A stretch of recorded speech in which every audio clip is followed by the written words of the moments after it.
हमारा जो गांव है, उस गांव में लगभग 43 आईएएस ऑफिसर हैं और 50 प्लस आईपीएस ऑफिसर हैं। फिर भी उस गांव में अगर कोई एक एंटरप्रेन्योर की बात कर रहा है और लोगों को समझ में नहीं आ रहा है, तो हम मानते हैं ऐसा शैक्षणिक योग्यता का कोई मतलब नहीं। बचपन से यही सोचते थे एक गाड़ी का मालिक बने, काश मेरे पापा भी गाड़ी मालिक होते, ड्राइवर नहीं होते। हमारे यहाँ लोग लीडर जो है तो वो दागदार चुनेंगे, लेकिन एंटरप्रेन्योर दागदार नहीं चुनेंगे। दाग लग गया तो या तो आप सुसाइड कर लीजिए या ताना मारते हुए आपको हम शहर छोड़ा देंगे।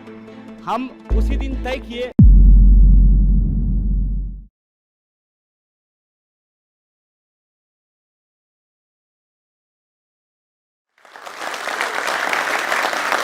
नमस्कार, मेरा नाम दिलखुश कुमार है और मैं सहरसा जिला का रहने वाला हूं। सहरसा जिला से करीब 10 किलोमीटर दूर एक गांव है जिसका नाम बनगांव है।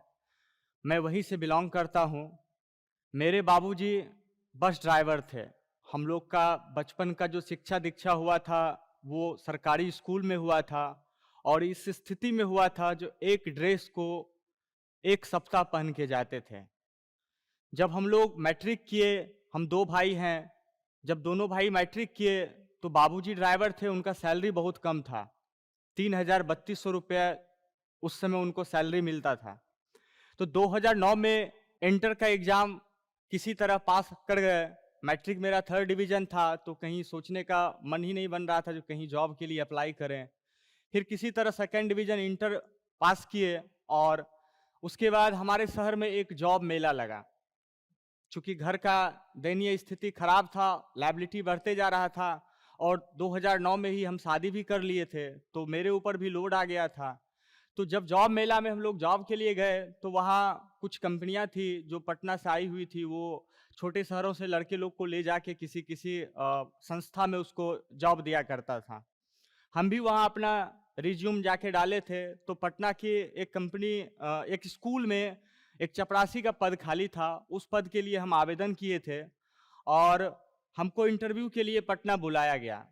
तो जब हम इंटरव्यू के लिए पटना आए, पहला बार मेरा पटना आना था, बहुत कठिनाई भी हुई आने में। जब पटना पहुँचे तो जो इंटरव्यू ले रहे थे उसमें 2 पुरुष और 1 महिला थी। हमसे चूँकि हम लोग का बिहारी स्टाइल है, कहीं जाते हैं तो बड़े को पैर छू के प्रणाम कर लेते हैं। तो और जो हम कपड़ा पहन के आए थे उस समय मेरे घर में प्रेस नहीं था, आयरन नहीं था, माँ एकदम झोला से निकाली थी और दे दी थी। तो उनको जैसे ही प्रणाम किए तो उनको लग गया जब लड़का जो है सो पूरा का पूरा देहाती है, तो ये क्या प्राइवेट स्कूल में जो है सो मेंटेन कर पाएगा अपना ड्रेस कोड। फिर भी फॉर्मेलिटी के लिए नाम पता पूछा, हम भी बता दिए।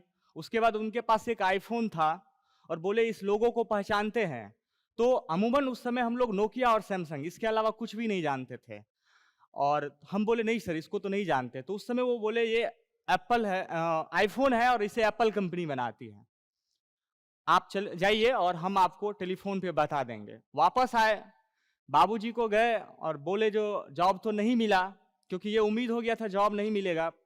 पापा को बोले हमको भी आप गाड़ी चलाना सिखा दीजिए। एक पिता पे उस समय क्या बीतता होगा, कोई पिता नहीं चाहता अगर हम ड्राइवर हैं तो मेरा बेटा भी ड्राइवर बने। कोई किसान ये नहीं चाहता मैं किसान हूं तो मेरा बेटा भी किसान बने। तो हमारे बाबूजी को थोड़ा सा हम पे गुस्सा आया। हम बोले जो पापा एक बार ट्राई कीजिए, हम सीख लेंगे, तो हो सकता है सरकारी नौकरी में भी बहुत सारे ड्राइवर का सीट वैकेंट होता है, उस पर हम ट्राई करेंगे। पापा सिखा दिए गाड़ी। वहाँ हम गांव में किसी एक आदमी का गाड़ी 3,000 के नौकरी पे स्टार्ट किए चलाना। 8 घंटे का ड्यूटी था। 3 महीना चलाया, मजा नहीं आया।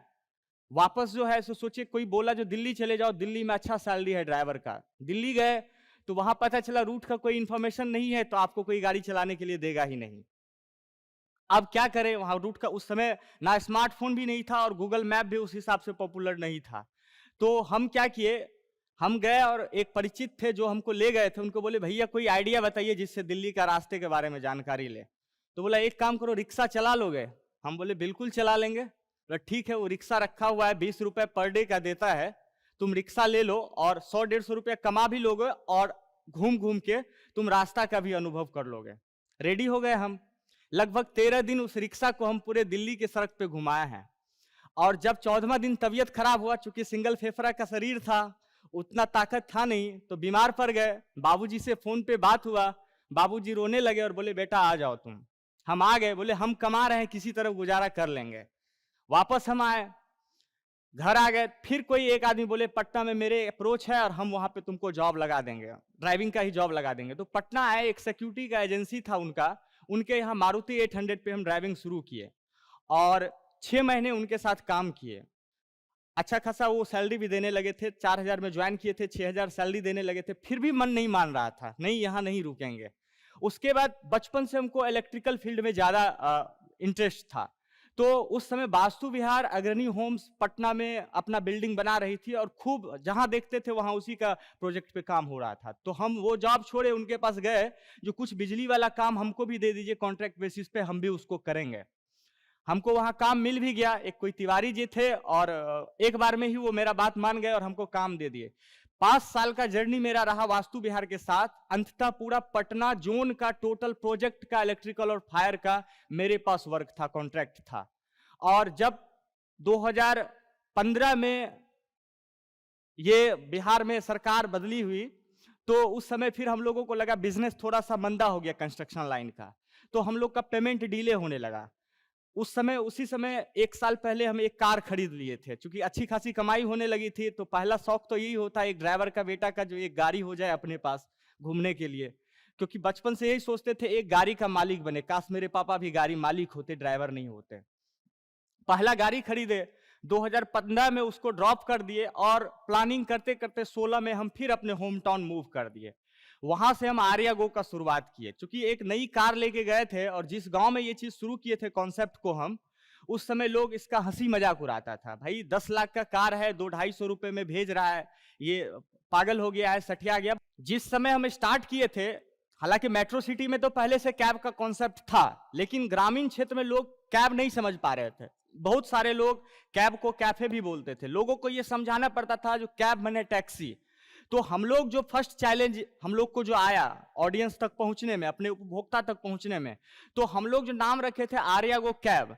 आर्या गो तो ठीक है, लेकिन कैब क्या है, लोग ऐसे सवाल करते थे। तब उनको समझाते थे, भैया आप जो भाड़ा पे गाड़ी लेते हैं ना, दिन भर के लिए अगर 2 घंटा के लिए भी लेते हैं तो 1,000 रुपए चार्ज करता है, प्लस ईंधन चार्ज करता है। तो हम उसको क्या किया, आवरली कर दिए, पर मिनट कर दिया। आप 10 मिनट रखिए, 10 मिनट का ही चार्ज लगेगा। 10 किलोमीटर चलिए, 10 किलोमीटर का ही चार्ज लगेगा। मतलब जो आप ऑटो पे चल रहे हैं उसको आपको मूव कर रहे हैं हम लोग कार पे। तो लोगों को समझाने में थोड़ी परेशानी हुई। हमारा जो गांव है, उस गांव में लगभग 43 आईएएस ऑफिसर है और 50 प्लस आईपीएस ऑफिसर है, और अभी वर्ल्ड बैंक के सीनियर डायरेक्टर भी हमारे ही गांव से हैं। तो हमारे गांव जो है सो वो 3 पंचायत का गांव है और वहां मतलब समझिए एक शिक्षित गांव है। फिर भी उस गांव में अगर कोई एक एंटरप्रेन्योर की बात कर रहा है और लोगों को समझ में नहीं आ रहा है, तो हम मानते हैं ऐसा शैक्षणिक योग्यता का कोई मतलब नहीं है। क्योंकि ये चीज जान रहे हैं, हमारा जो देश है, जो हमारा पॉलिटिशियन है, जो लीडर है, वो सिर्फ कॉन्सेप्ट डिजाइन कर सकता है, एग्जीक्यूट करने के लिए एंटरप्रेन्योर को ही एग्जीक्यूट करना होगा।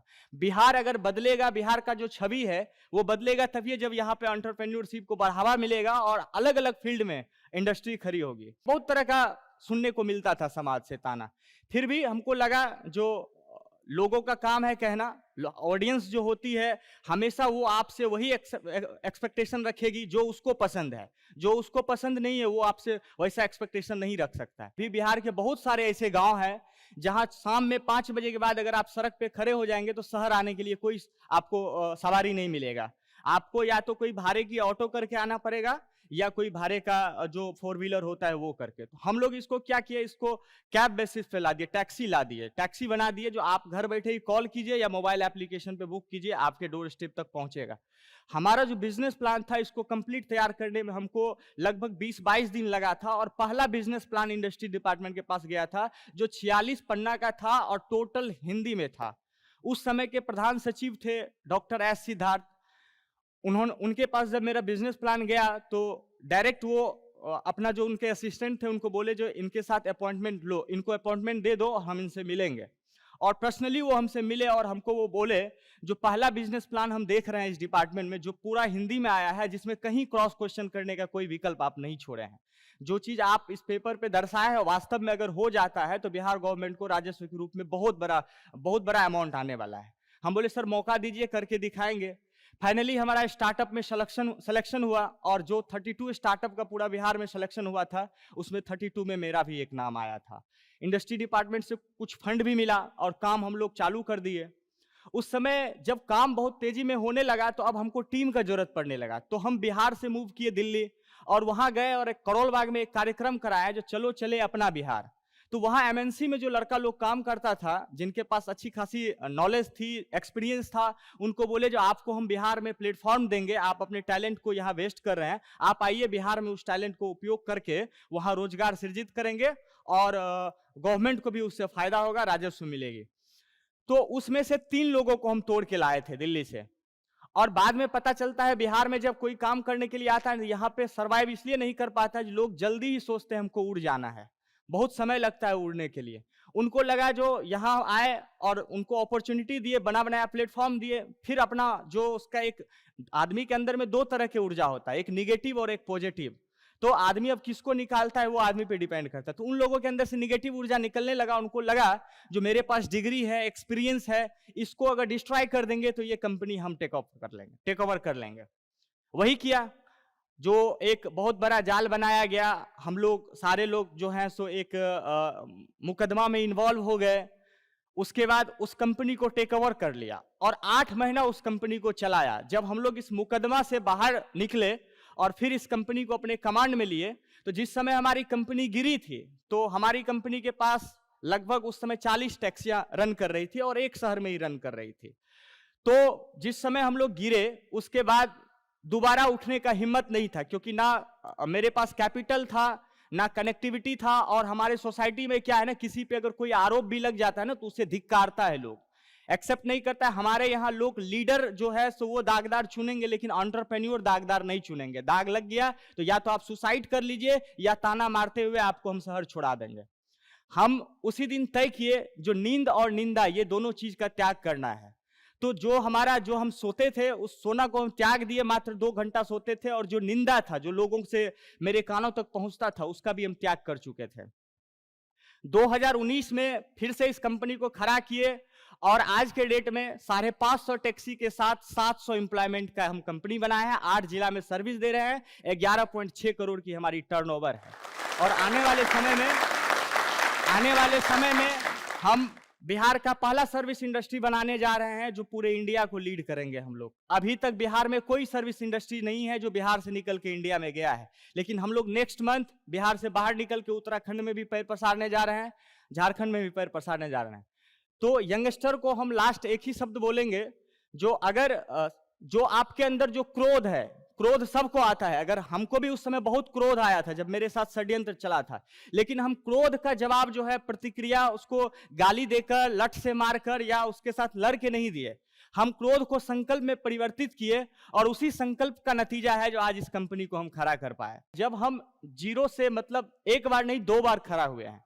कोई एक बार अगर कहते हैं, कोई बहाना बना देता है मेरे पास कुछ भी नहीं है, हम कैसे करें, तो मेरे पास भी कुछ भी नहीं था। एक बार नहीं 2 बार कुछ भी नहीं था। एक बार जो कुछ भी बनाए थे वो खत्म हो गया था, दोबारा गैप मिल गया 1 साल का, और 1 साल के गैप में सब कुछ खत्म हो चुका था। दोबारा जो खड़ा किए वो शून्य से खड़ा किए थे।